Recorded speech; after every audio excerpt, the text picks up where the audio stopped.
Good evening, everybody, and welcome to the Long COVID Clinic, What You Can Do, with me, Dr Binita Kane. And myself, Helen. Oakleigh, filmmaker, co-host, and representing the charity Long COVID Support. Welcome back after the summer. Hopefully this new series will have lots of answers and you can ask any questions along the way. Thanks, Helen. Yeah, it's exciting to be back. It feels like there's been a really big break, but we've got some really good guests lined up over the next couple of months, and we've got an amazing guest tonight to kick things off. Just a reminder that this is live and interactive, so please do drop your questions in the chat. Helen is going to go backstage in just a moment. She'll be keeping an eye on things and will join us towards the end to do a Q&A with our guest. So without further ado, Helen, I'll just pop you backstage. And I'd like to introduce Dr. Rob Wüst. So Rob, welcome. Rob is an assistant professor at the Faculty of Behavior and Movement Science in Vrije University, Amsterdam, and is a muscle physiologist. And I think he's arguably doing some of the most exciting research in the world around long COVID and ME right now. So welcome, Rob. So pleased for you to join us. Yeah, great to be here, Binita. I'm really excited to be part of this live stream. Yeah, thanks. And it's nice because we will get a little bit of interaction with the audience later on. We got so much to cover, so I'm going to sort of crack straight on. But it would be really helpful for you maybe just to say a couple of words about what you do and how you got interested in long COVID and ME, because your interest in this area sort of spans back a long way pre-pandemic in terms of muscle. Yeah, so in terms of muscle physiology, I study the adaptations to skeletal muscle in different conditions, heart failure, diabetes. I worked in lung failure too, smokers, more recently also inactivity. So we're looking into changes with inactivity. I think they will be discussed later on in today's chat. And early on in the pandemic, one of the local physicians, Professor van Vught, she emailed me, or she actually called me right before a lecture started on one of these online lectures. And she asked me, can we take muscle biopsies from patients that I see in the clinic because they're ill and there is something wrong with the muscle? I'm 100% sure there's a problem that is not in the brain, but there is really something going on, why they feel so fatigued. And then I started thinking, maybe it's interesting. And then we started slowly guiding this up. And then started first with some students. We did some student projects first. And now it's been it's accumulating evidence. And we're doing lots of work still on a daily basis even to find out the cure and the problems with what happens, why people with long COVID and ME CFS are so fatigued. And why their symptoms worsen with exercise. That's the interesting part that I find really key in this disease. And for years, patients have faced this narrative that people with long COVID, people with ME, chronic fatigue, are just deconditioned. They just need to try harder, exercise more, get themselves better. And I know you're facing a lot of that yourself. Maybe we'll come on to that. But you've really done some what I would call landmark studies that challenges this narrative now. And I want to talk about those in a little bit of detail, obviously within the constraints of our time. But can we talk about the study you did where you physically took muscle biopsy samples. You took pieces of muscle before and after exercise. And the exercise, very important to say, was done very carefully and very supervised. And you were very conscious of not inducing too much PEM in people, but important study. And you looked at that in patients with long COVID and then ME. Can you talk a little bit about that study? Yeah, so let's start with the beginning. So very early on, I was like, there's something wrong with these these participants and these patients. How can you find this out? So the post-exertional malaise is worsening of symptoms that happens upon physical exercise, but also cognitive exercise. It struck with me essentially because that's really something that we always tell our students, like exercise is good for you. But this case, it's not, which is scientifically interesting. So when digging into the literature, people started to use these 2-day exercise tests. So these 2-day CPAT tests. Now, I find that a little bit unethical to do, so to say, because it's, you're just driving people in PEM 2 times just to confirm that there is PEM without providing any further insights into why this is So rather than going for a 2-day exercise test, we went for a 2-day biopsy experiment, where we took muscle biopsies before a CPAT test. Then we carefully induced PEM by a 10 to 15 minute cycle test.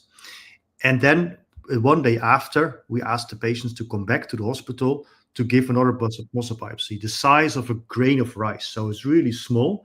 But with that, we can do years of research, essentially.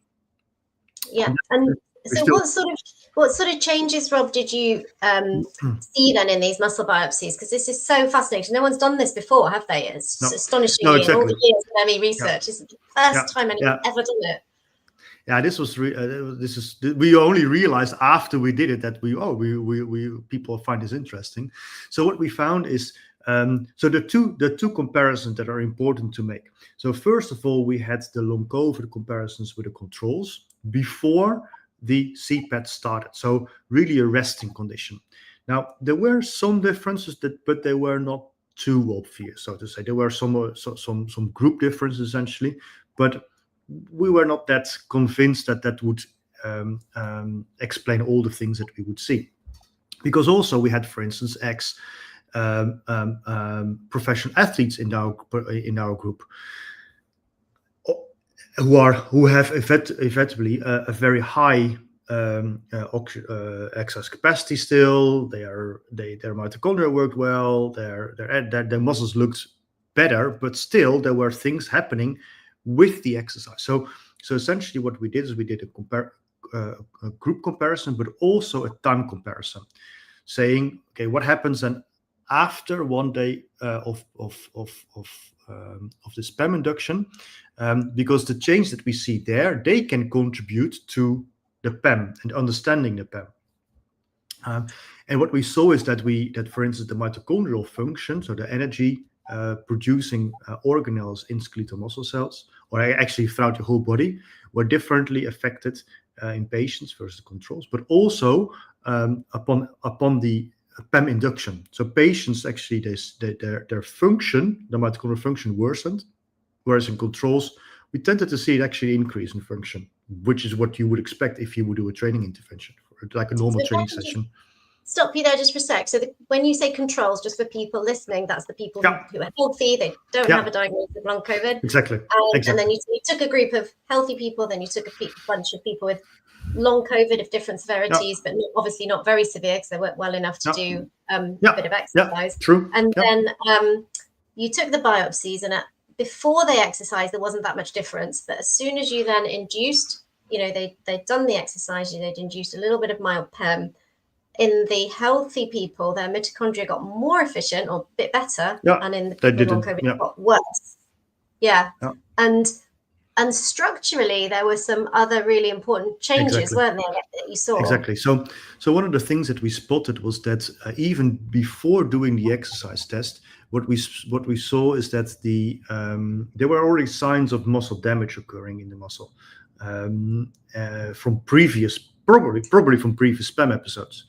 There was more infiltration of immune cells, so cells that are linked to the immune system. They infiltrated more in patients, and that also worsened with the exercise. So that seemed to us that indicate to us that there is something happening with the muscle damage upon the PEM induction that later on needed to be repaired. Yeah, so it's almost like the exercise is creating this inflammation within the muscle that you didn't see in the healthy people, which then may need some recovery before. That's why people take a lot longer to recover from the exercise. Is that kind of the theory? Yeah, kind of, but it's also you need some type of level of inflammatory infiltration of immune cells in tissue to repair, for general repair and for getting better and to improve function over time. So there is a normal response there as well. However, if it's abnormal, it becomes, of course, a problem. Now, what we didn't do much in the first study, and that we're doing right now more in our lab, is finding out what kind of immune cells are there exactly in the muscle. What are they doing there? Are they producing things locally that maybe negatively affect the muscle, or are they there to repair things? Then it's good, right? If your immune cells are there to repair what you would normally have in, for instance, wound repair, then you want that infiltration. But if it's bad, then we need to do something about this. But so those are the things that we're working out in the lab right now. Yeah, and actually, it's what's really interesting, because as a doctor, we don't get taught anything about exercise physiology, and I've recently sort of got much more interested in that, working with Mark Fahy and his team, and the symptoms of overtraining in athletes are very, very similar to long COVID. So they get and I'm sure if you biopsy that muscle, you would see this muscle inflammation. They get a lot of the same things. So it's interesting because I teach in this particular topic too. And last week there was a lecture about overtraining, and I realized again by talking to the students that there is some sort of overlap between what we see in overtraining or overreaching, we would say, in exercise field, and the long COVID pathophysiology. The problem is a little bit that with overtraining, we think it has to do with doing too much exercise, and of course you can see that similar approach happening also in patients. But there is something different. It's not the same because patients cannot recover from it, whereas overtrained athletes, they can. So I don't feel that they're exactly the same, but they have a similar phenotype, so to say. And that's exactly this long COVID X factor. That's what we're after. Yeah. So it's really the why, isn't it? And we still haven't. So you're describing some of the what are the changes, but we still don't really understand the why. So go on. But we also try to understand why, of course, because there are various hypotheses currently in the field. One of them being autoantibodies, for instance. So that it becomes an autoimmune disease. And we can test, for instance, whether there are more or less autoantibodies in the muscle. That's a study that we're setting up soon, actually, to do. If there's more virus in the muscle, then we would expect also the end protein of the virus to be more present in the muscle, and that was not the case. So we spotted that. We thought, well, maybe it's simply more replicating virus or more viral particles in the muscle that cause these problems. Also, there was no effect. We didn't really didn't dig too deep into this because then otherwise we would have spent another 2, 3, 4 years before we would get a first publication out. But there's a lot of extra work to be done also to find out why. Yeah. And there was some other, so these are some of the theories, and we can maybe come back to that if we've got time, but there was some other really interesting changes in the muscle fibers that you saw in people with long COVID. And we must talk about the ME group, because you've also replicated some of this work in ME. And talk to me about the red fibers and the white fibers. Yeah, exactly. So what happens is that very early on in the study, this design, we realized maybe long COVID is very similar to ME CFS. And fortunately, there's a whole research consortium being built in the Netherlands around ME CFS, and we could sort of tag on that train. And therefore, we did the same study, essentially also in ME CFS patients who were already ill before the start of the pandemic. And that's really important to realize. They got ill before 2020 of a different cause than the COVID virus. So they were also ill for longer. That's something that's really important to understand here. And what we spotted is that the fiber type, so your red and your white muscle, so muscle, that was different. So muscles are composed of red fibers, which contain a lot of these organelles to produce ATP, and they also have white muscle. And white muscle is very easily fatigable. So you can only sprint with it, but then you will fatigue quickly. So the red muscle is really important for that more sustained energy, and the white is there for really that short burst energy. And in my simplistic mind, I was thinking of red meat and white meat, and think about the different colored fibers. Well, the reason that your chicken breast is white and your duck meat is red is because a duck can fly and a chicken cannot fly. That's the way to explain it in super simple terms. I will remember that now. Thank you, Rob. And ME CFS patients had more chicken muscle, so to say, the more white type muscle, and that explained to us that that's maybe one of the reasons that these patients are more easily fatigued. However, that fiber type shift is not easy to do. You cannot change it within a day, for instance. So we also learned from that experiment that yes, it can contribute to the fatigability of patients, but it doesn't contribute to PEM induction, because that's not something that changes over the day and from one day to the next. So we can tease out pathways that we think relate to structural changes and like fatigue as the symptom, and other things that relate to induction of PEM. Yeah, so that like we're building up so many different research questions here, aren't we? And it's fascinating, like with the preliminary work that you've done. So we've already described sort of changes in the mitochondria, which are the powerhouses of the cells, and they are working less well post-exercise. We talked about changes in the structure of the muscle fibers between different patient groups. You've also seen some changes in the blood vessels, right? So obviously every tissue in the body has a blood supply, and we know from a lot of the work that's been done by other groups that we definitely see changes in the tiny, tiny little capillaries and blood vessels that supply the tissues. And what did you find in your research with how this affects the muscle blood vessels? So the first thing that we did is just counted the amount of capillaries that are there.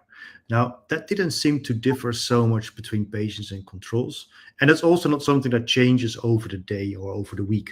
So we think that just the fact that the capillaries are there is not contributing per se to the fatigue development or the PEM induction. But, and this is the thing that we started to think about, is that quite early on, there was an hypothesis from the group from Pretoria in South Africa that suggested maybe there are certain clots that block the capillaries and therefore there's less flow. Now, we wanted to look into whether whether we could spot essentially these blockage in the capillaries, but we couldn't find any essentially, and it's super difficult to measure flow through the capillary inside muscle. So that's almost impossible to do in the human. Actually, that is impossible to do in the human because there's no method that we know of that can do this. So we're only measuring things in sections in that little piece of muscle that we collected.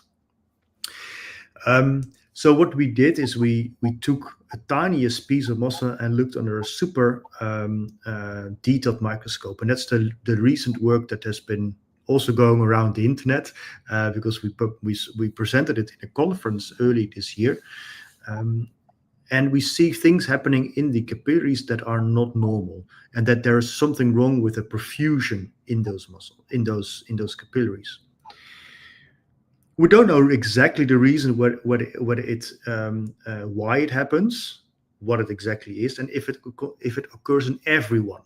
But we do see that there are sort of almost black and white differences between patients and control. So we think it's really important for understanding the pathophysiology by diving more into this. And this is exactly what we're doing right now. So just to give you a bit of an idea of how a life of a scientist works, is since the conference in May in Berlin, we have done some additional analysis. And last week there was a conference in Frankfurt where the whole group went to that conference. And it's a very wide, like a general physiology conference. Now, the thing there is that people study different aspects of the body, including endothelial cells, but also other cell types. And we certainly realize that maybe there is something not only wrong with the endothelial cells, but also cells around the endothelial cells. And that's exactly what we're doing right now, is to essentially build up our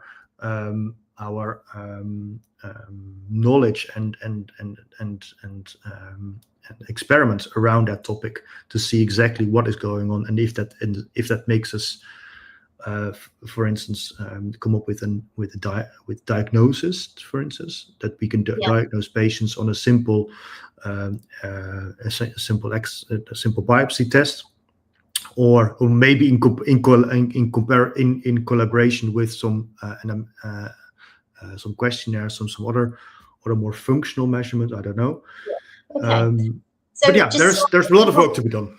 Yeah, no, 100%. So it's just recapping then. So we've talked about kind of the structural changes in the muscle fibers, the mitochondria. Now you're talking about the blood vessels. So the blood vessels, and I've seen some of your images actually that from the electron microscope, they're really quite amazing. You know, and then they show this kind of thickening of the wall of the blood vessels. And so so the distance the oxygen has to travel is physically further, and it's just so that all of these things, you know, the oxygen's having to travel further, then it's getting into the cells, and the mitochondria aren't working as well, and then you have got a reduction in the red fibers, which are going to give you that sustained energy release. So there's all of these different things along that pathway of how oxygen gets in and makes energy that's causing this terrible fatigue in ME and long COVID. You should come to our lab. You should come to our lab. You're just exactly the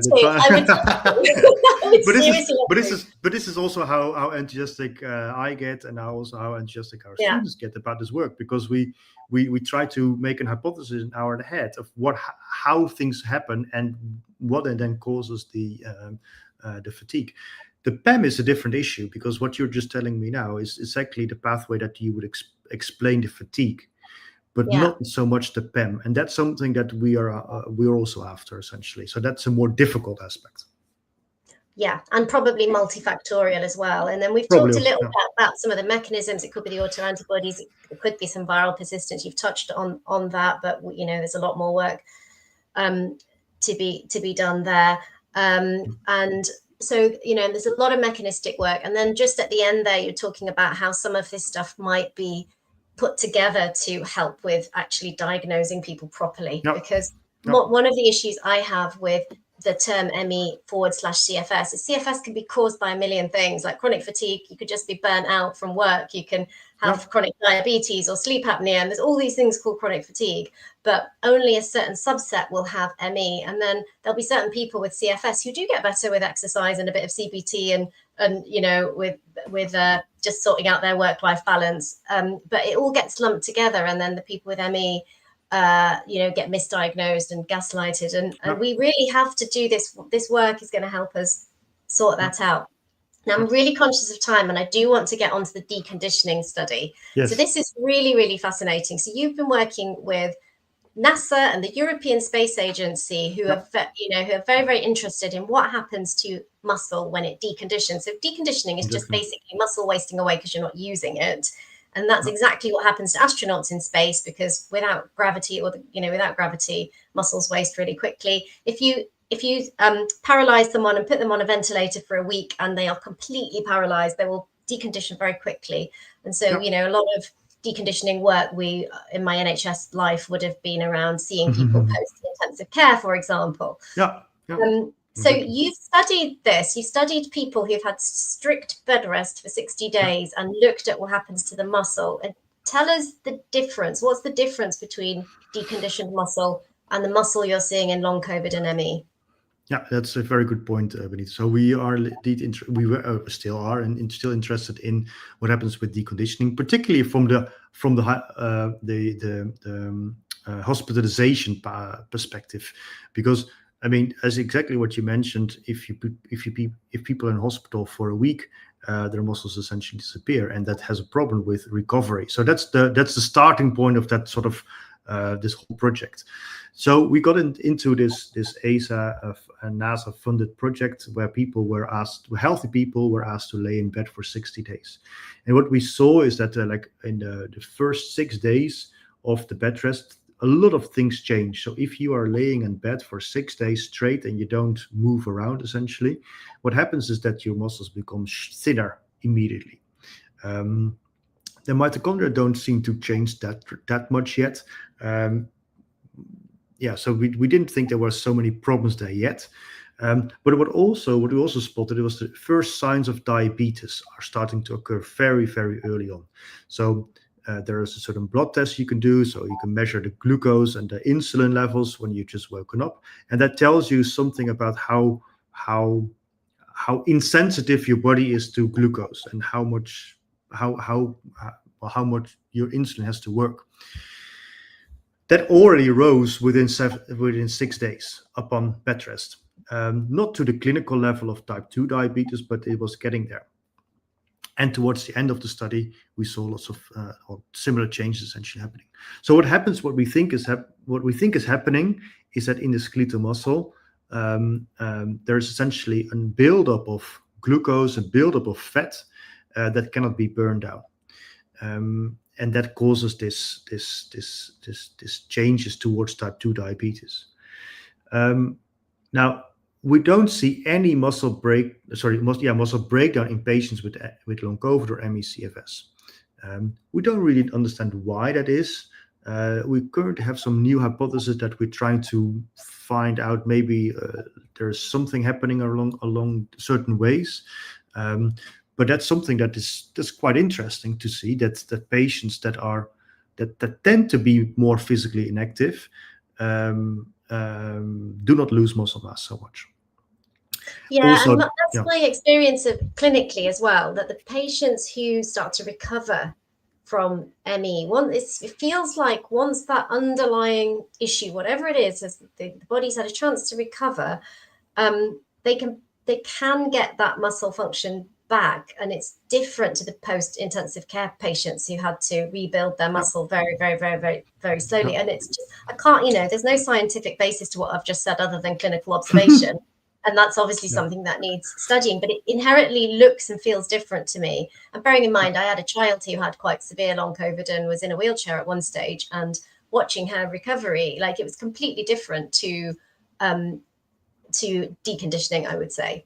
And that's exactly what we did. So we had so essentially what we had at some point in our lab, we had one student working on the bed rest project, and another guy in the same team sitting next to him, working on our long COVID project.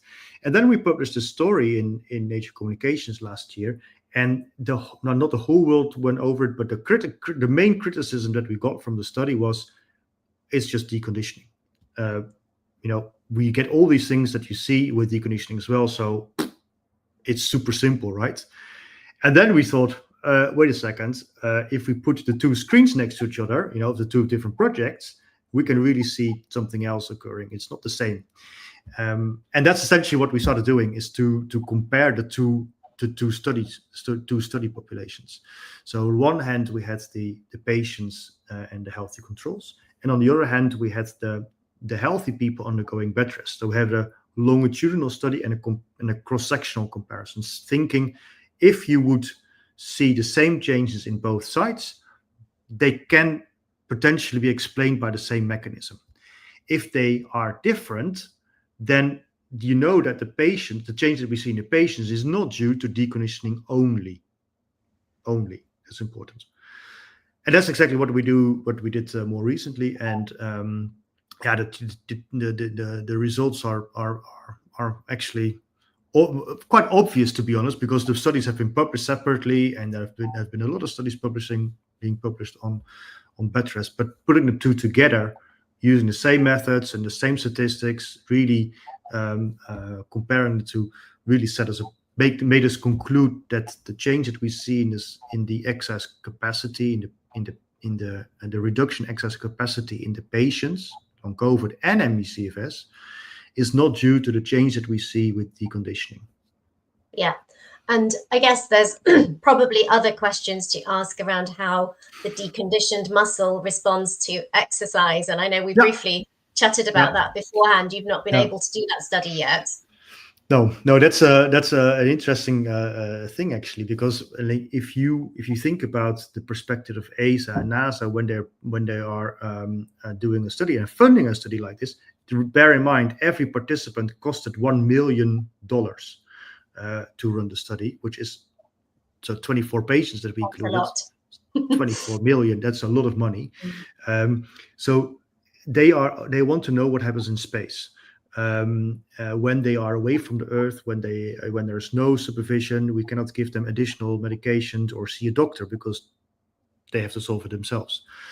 When they get back to Earth, then ACE and ASA have full control again of their astronauts. So what happens after the bed rest is the least interesting for them, because you have full control again of if there is a medical emergency happening. And of course, the participants are being asked to train again and to do some weightlifting, go to the gym. But the study design stops at the time, or 1 or 2 days after they go out of bed. Yeah. But I think the key point is, the astronauts will be rehabbed using exercise, basically graded exercise, and they'll get better. And, their deconditioning will go away. And that's the other thing. Yeah. And that's the other thing and that was the argument that we had, is like, yes, if you are deconditioned, then of course exercise is good for you, but like people in bed do not get PEM. That's just not how it works, because then everyone who is a couch potato will have PEM. That's not the case. Yeah. So there is really something else going on. Yeah, and there's a study, and I can't remember which group did it now, but that I've seen, where they did exercise 60 deconditioned sedentary people over 2 days with CPET versus I think about 20 or 30 people with ME, and the average recovery time for people with ME was 2 weeks after the CPET test, and the average recovery time for sedentary unfit people was about 2 days. So and in that paper sort of really concluded around, if you don't allow that recovery time in that episode of PEM, you're gonna make things worse. So I think that's a really nice segue into talking about rehab and what you think. I mean, as someone who's converted and is very careful about energy envelopes and pacing and getting patients to do less to recover, I guess you're preaching to the converted here, but what do you think this research is going to tell us about like rehab medicine for patients with ME and long COVID as we move forwards? Yeah.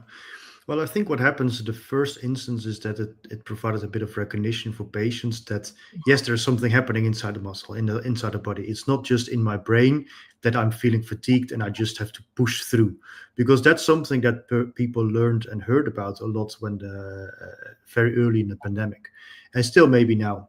But with our research, we've tried to educate clinicians, physiotherapists, by being more careful about this, and that there's a sort of a fine line between overdoing it and trying to do it well. One of the other things that we've sort of been accused of is saying that like all exercise is bad. That's not the case, and we never said that. It's only exercise above the PEM threshold that is bad. Below the PEM threshold, and we're trying to find out exactly where this threshold is, can still be good for you and can still improve function, or you can avoid the reduction essentially that happens if you would be completely inactive. So the exercise below the PEM threshold is still safe, so to say. Yeah, and I think we don't. No, I was just going to say that there was a session that I did on the live streams with Robin McNellis, who's a physio, who's really pioneered an approach called micro-pacing to do exactly that. It sort of advises people how they work out their PEM threshold. And there's some sort of easy surrogate ways to work it out and stay below that and try. But it does take some coaching and some monitoring and thinking about heart rates and thinking, measuring some stuff which isn't suited to everybody. So this is where that expertise is really needed, and I call it intelligent pacing. It's pacing using data and using information and using scientific knowledge, not just guesswork or saying do graded exercise. That's just a complete blunderbuss way of trying to help people get better. I completely agree. And I think what we do now is so one of the studies that we did with a master's student last year was to see whether heart rate variability gives us a good indication of this PEM threshold, or that we can use it as a PEM threshold marker. And actually what we spotted is that the first ventilatory threshold, which is something that you a sports physician can determine, that's roughly the level above which you don't want to go, essentially. Yeah. Around that zone, there's something is happening in your body. We don't really know exactly why. That changes something that eventually induces the PEM. Mind you, this is not due to the fact that there is something happening in your muscle. So we don't think PEM is a muscle disease or a muscle phenotype. I really think there's something else happening that has downstream effects on skeletal muscle function. Because we also know that cognitive PEM, for instance, also occurs. And of course, cognitive PEM, you don't need to exercise your muscles, but you still get PEM. Yeah, absolutely. And I think I think you're right. There's different types of PEM. There's definitely some people who go into PEM when they go above a certain heart rate. And that's to do with lactic acid, and when the muscles switch from going mostly from oxygen to no oxygen, etc. Exactly. Too much to discuss, but we've discussed it in other live streams.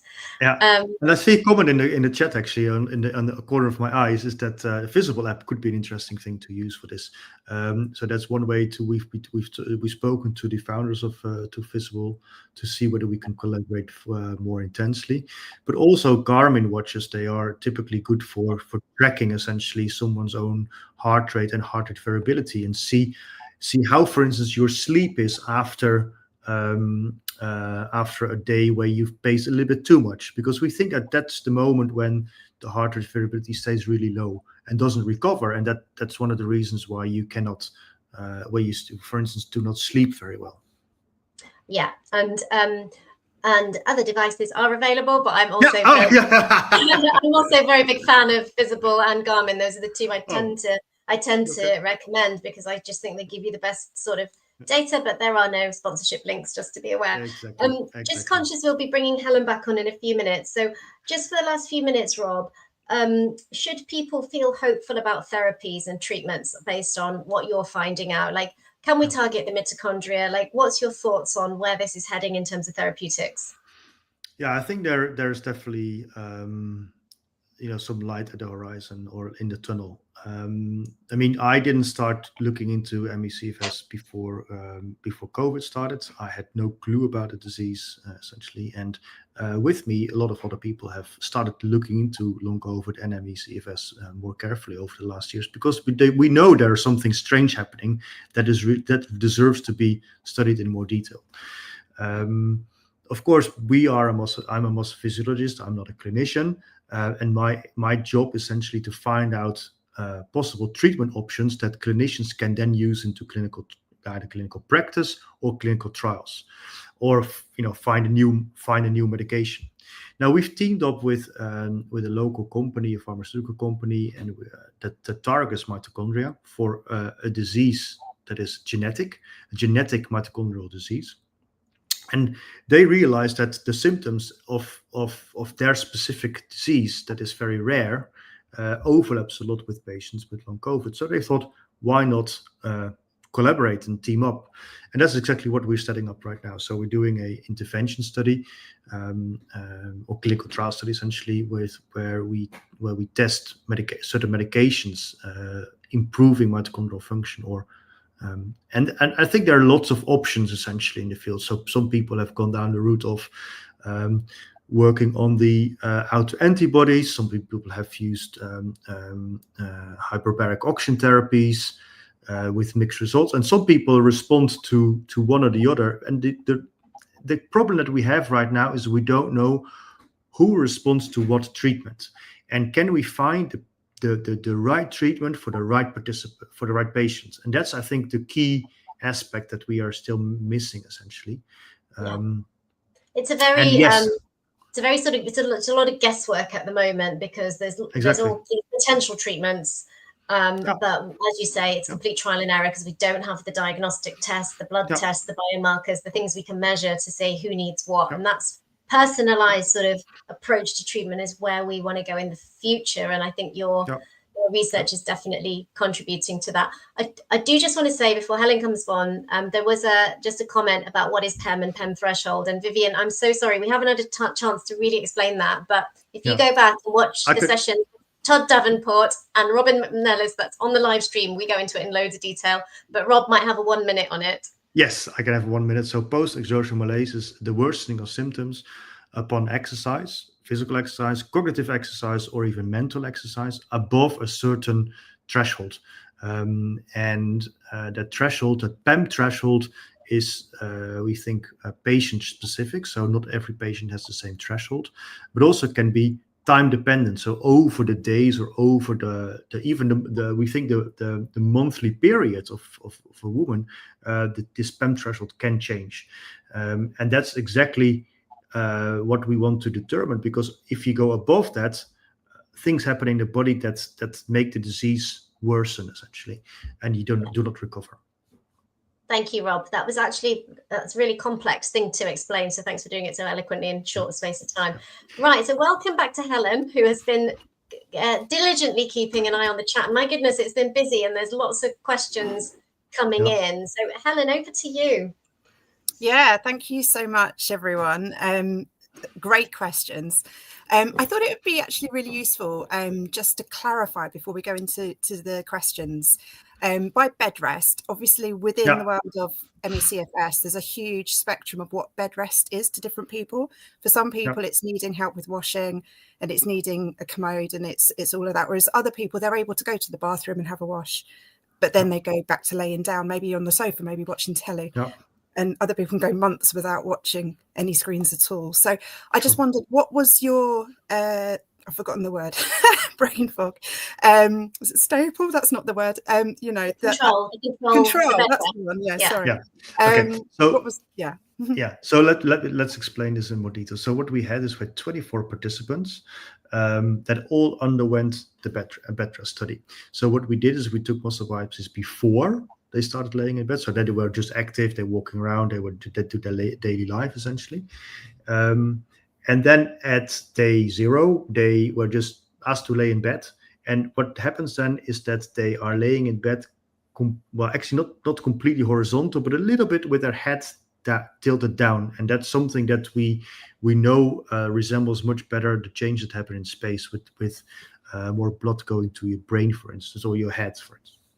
Sorry, the head was down or elevated? The head was down a little bit, so 6 degrees down, tilted down. Okay, so the opposite of the advice for people with POTS then, for example. Exactly. Wow. So that's a good point, actually. The other thing is that they always had to have one shoulder on the bed. So one shoulder on the bed had to be for 24 hours. There was a camera on top of them, and they could not lift both shoulders off the bed. And they had to do everything in bed. So brush their teeth, go to the toilet, shower. So they were able to move from one bed to sort of a trolley bed, so to say. And they were moved into a shower area, or they were moved into the MRI or another room for doing experiments. But everything 24/7, 60 days long had to be down, horizontal, or even, and then one shoulder on the bed. So it's really, really controlled bed rest. Yeah, that's really interesting. Thank you. And it must have been mentally hard and so difficult, because when you're exhausted, you're just sleeping and you're kind of not really with it. Yes. So one of the things that we did, these participants, they were carefully selected, that they really made sure that they would last through the whole bed rest period. And there are some mental. We could talk a whole hour about this, but I'm sure. Let's answer the questions. another time. Binita, did you want to pull any out, or shall I go for it? Yeah, I think go on, you go for it, because there's so many, and there are. I tried to be short. And concise. So there was a lot of questions about tips for things that might be able to help, that devices we've already touched upon, wearables, Visible and Garmin. What about things like saunas, red light therapy? Any tips or advice? A lot of people have got heat intolerance, of course, but if you don't have that, is that useful?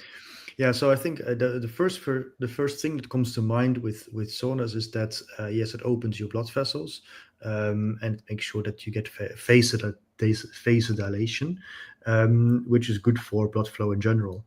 The problem is a bit with that is that you can also worsen the POTS, so the fact that you faint or about to faint when he tried to stand up. So that's something that I would be very careful about, is by just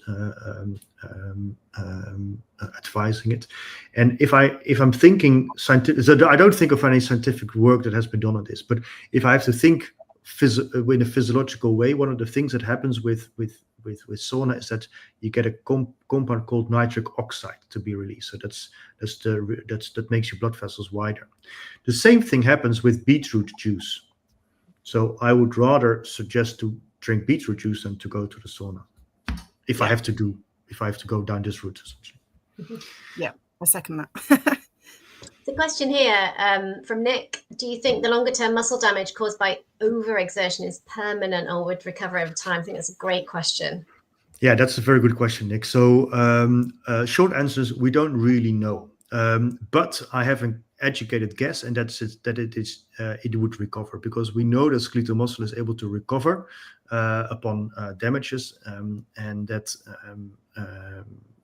for instance, the muscle biopsy also damaged the muscle essentially, and that's recovering very well. So we think that muscle is plastic enough to recover. The question is, and that's something that we're working on right now, is whether the regenerative capacity is the same or not. That's something we don't know. Yeah, this is a similar sort of question, because I think the very severe group are the least studied of all, of course, because they can't even get somewhere to take part in research, and unless you're going to physically go to their homes, Rob, and take the biopsies, it's very, very difficult. So I suppose we don't know the answer to this, do we? Do you have any theories about where we're going? So one of the what we are trying to do is to now take muscle biopsies in the bed-bound or the home-bound patients.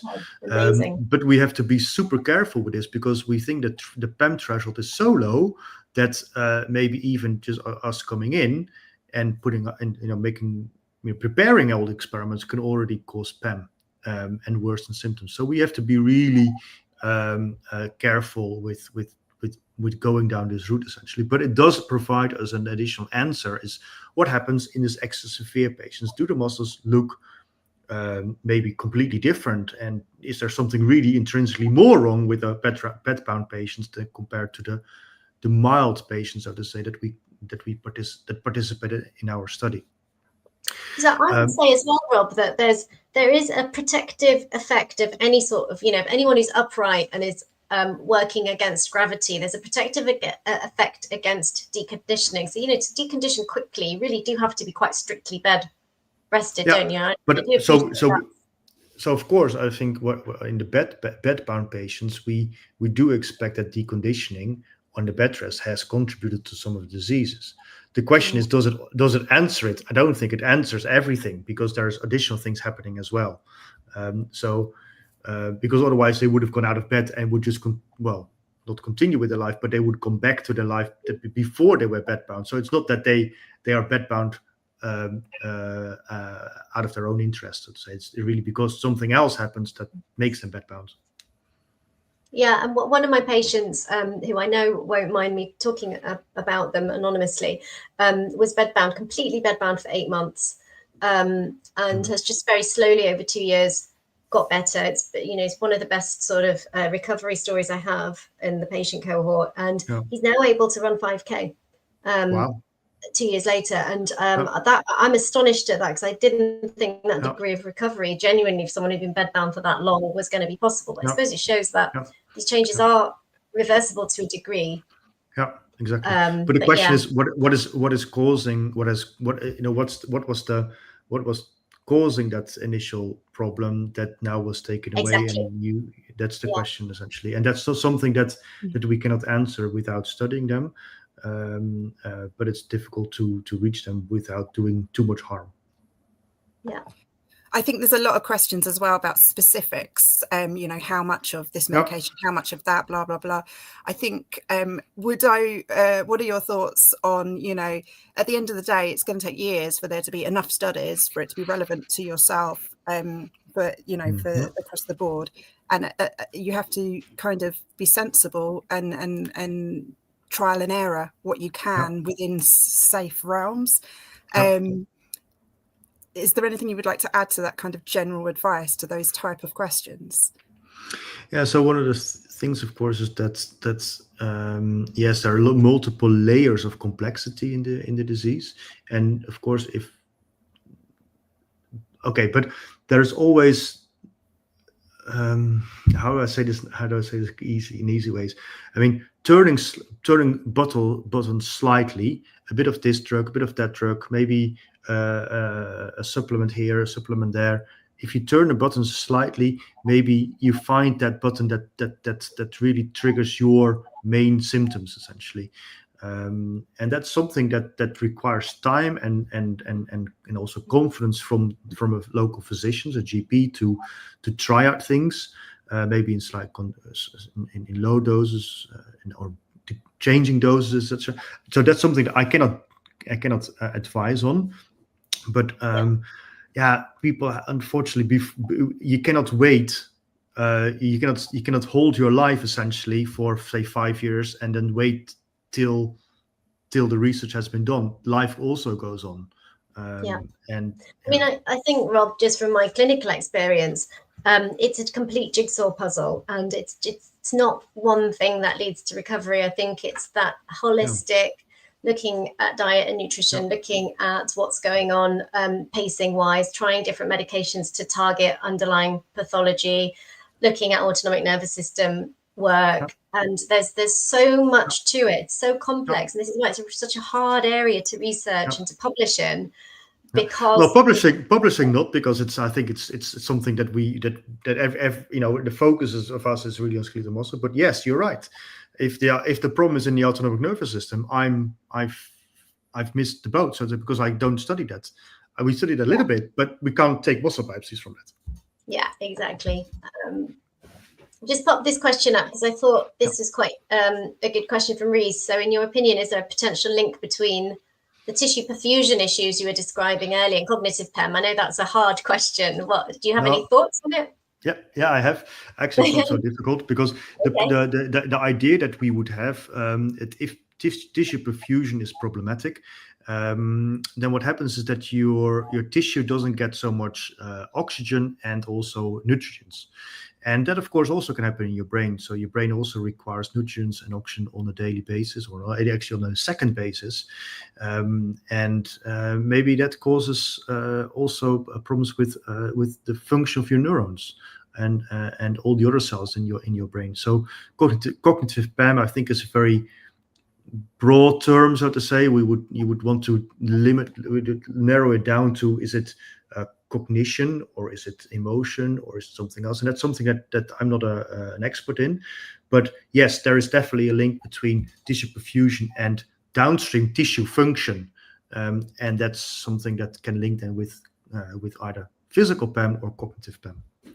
And this is something that, and I hope I get this the right way around, but it's something that Jaakko Laubscher, who's one of my sort of colleagues in South Africa, talks about a lot, the different oxygen partial pressures in the different organs. So there's different sort of levels at which the oxygen is at different organs, and the brain is particularly vulnerable to what we call hypoxic injury. So as the oxygen levels drop, the brain tissue is particularly vulnerable, which is why I think it probably does get affected more than some of the other organs. So there's some good theories around that as well.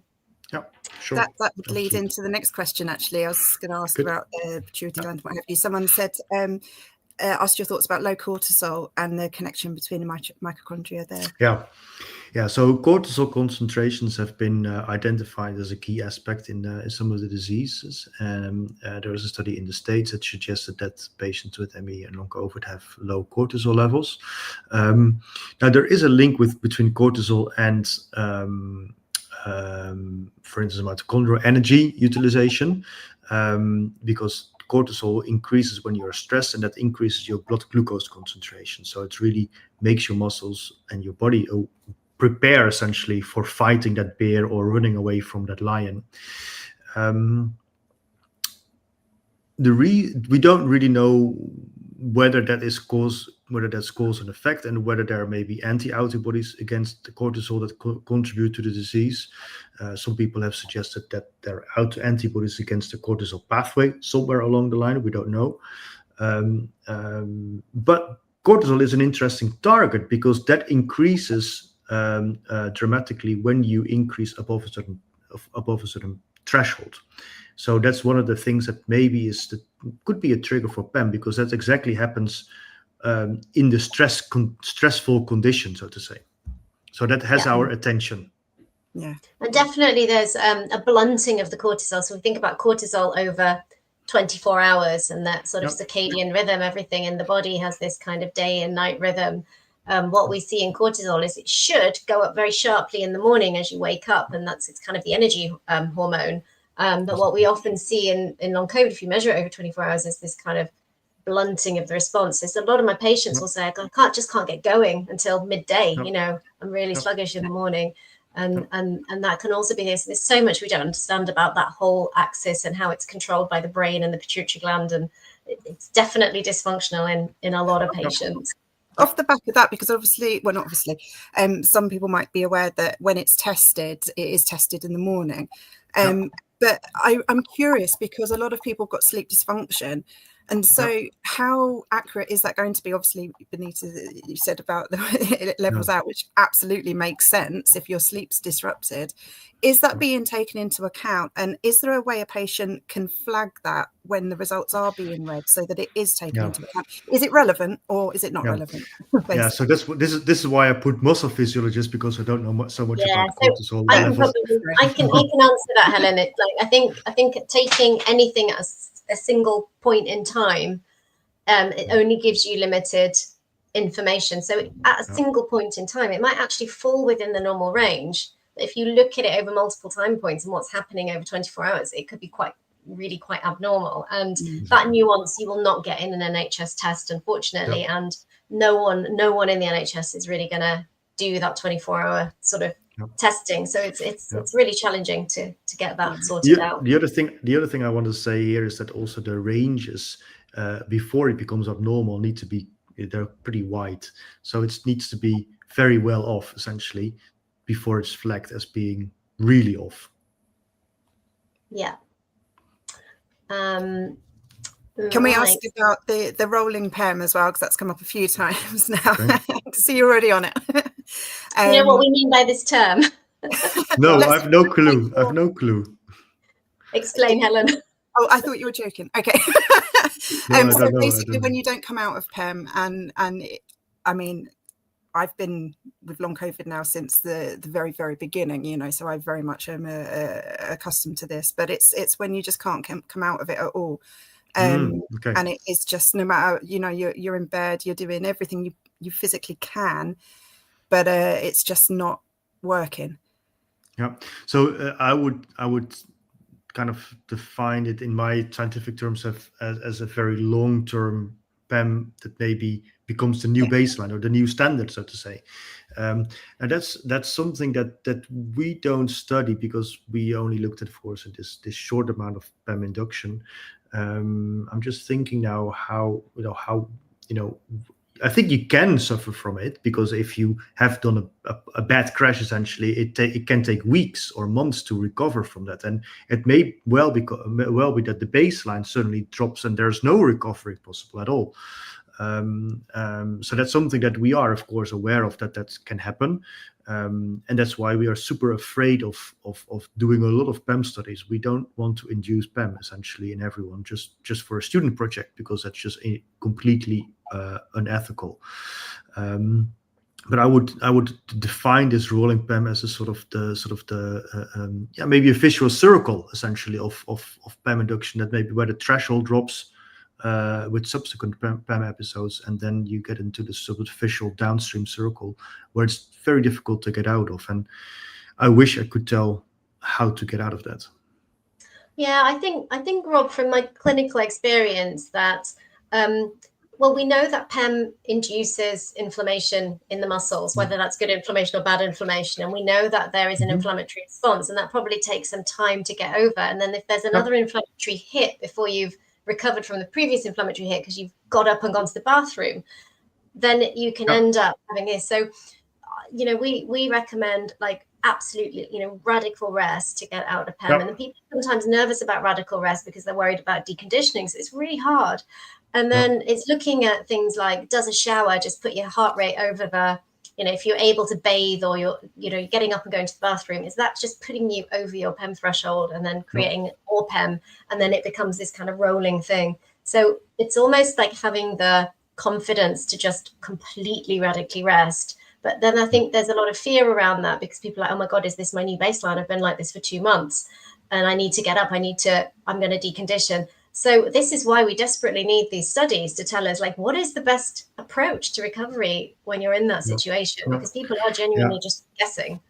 Yeah, but my gut feeling is complete rest is the best starting point. 100%. And then you may feel that you get deconditioned, but the deconditioning can be solved later. But the PEM may not be solved later. So that's something to keep in mind. Yeah. So we are amazingly at an hour. It always goes really, really quickly. But I just want to say, oh, sorry, I'm just going to try and take these comments off. It's just been such a fascinating discussion, and just on behalf of the whole community, really, Rob, thank you for the work you're doing, because it is exciting. It's game changing. It's changing the narrative, and we're kind of excited to see where it goes next. Helen, have you got anything you wanted to just say? Final words? No, just thank you. That's enough for you. Fair enough. Honestly, thank you for all the questions. It's such a big topic. My brain's going in 1,000 different directions. So I'll be back on the 8th of October with Danny Altman, who's going to give us an update from the Santa Fe conference, which brought together like thousands of long COVID researchers from all over the world. So looking forward to that, and we'll see you there. I think it's 6 o'clock, same time. And Rob, again, thanks very much, and we'll see you next time. Bye. Perfect. Thank you. Thank you.